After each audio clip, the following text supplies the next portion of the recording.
നമസ്കാരം. New and ഫ്രഷിൻ്റെ പുതിയ വീഡിയോയിലേക്ക് നിങ്ങളെവർക്കും ഒരിക്കൽ കൂടി സ്വാഗതം. നമ്മൾ ഇന്നാളെ കൊയ്ത്തിനെ കുറിച്ചിട്ട് ഒരു വീഡിയോ എടുത്തായിരുന്നു, അല്ലെ, മെഷീനിൽ എങ്ങനെ കൊയ്യണമെന്ന്. അപ്പോൾ ആ കൊയ്ത്ത് കഴിഞ്ഞിട്ട് നമ്മൾ വൈക്കോലൊക്കെ അങ്ങനെ സ്പ്രെഡായിട്ടാണ് കിടക്കുന്നത്.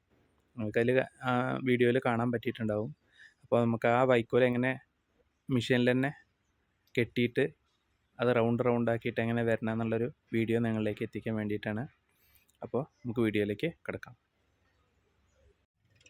ഇപ്പോൾ ഇത് ഉണ്ട്, ഇതേപോലെ കൊയ്ത്ത് കഴിഞ്ഞപ്പോൾ വൈക്കോൽ ഇങ്ങനെ സ്പ്രെഡായിട്ടാണ് കിടക്കണത്. പണ്ടൊക്കെ എന്ന് പറഞ്ഞാൽ നമ്മൾ ആൾ കൊയ്യുമ്പോൾ എന്താ വെച്ചാൽ നീളത്തിലുള്ള കറ്റകളായിട്ടാണ് കിട്ടുക വൈക്കോൽ. അപ്പോൾ അതിങ്ങനെ നമ്മൾ നീളത്തിൽ ഇങ്ങനെ കെട്ടി നമ്മൾ ഓരോ കൂനകളായിട്ടാണ് പണ്ട് നമ്മൾ എടുത്ത് വെച്ചായിരുന്നത്. ഇപ്പോൾ മെഷീൻ്റെ കൊയ്ത്താവുകൊണ്ട് എന്താ വെച്ചാൽ ഇങ്ങനെ സ്പ്രെഡായിട്ട് കിടക്കുകയാണ്. അപ്പോൾ അതുകൊണ്ട് തന്നെ ഇപ്പോൾ നമ്മൾക്കിത് ഉണ്ടോ, ഇതേപോലെ ട്രാക്ടറിൽ മെഷീൻ ഘടിപ്പിച്ചിട്ടാണ് നമുക്ക് ഇതേപോലെ റോൾ ചെയ്തിട്ടാണ് നമുക്കിപ്പോൾ വൈക്കോൽ കിട്ടുന്നത്.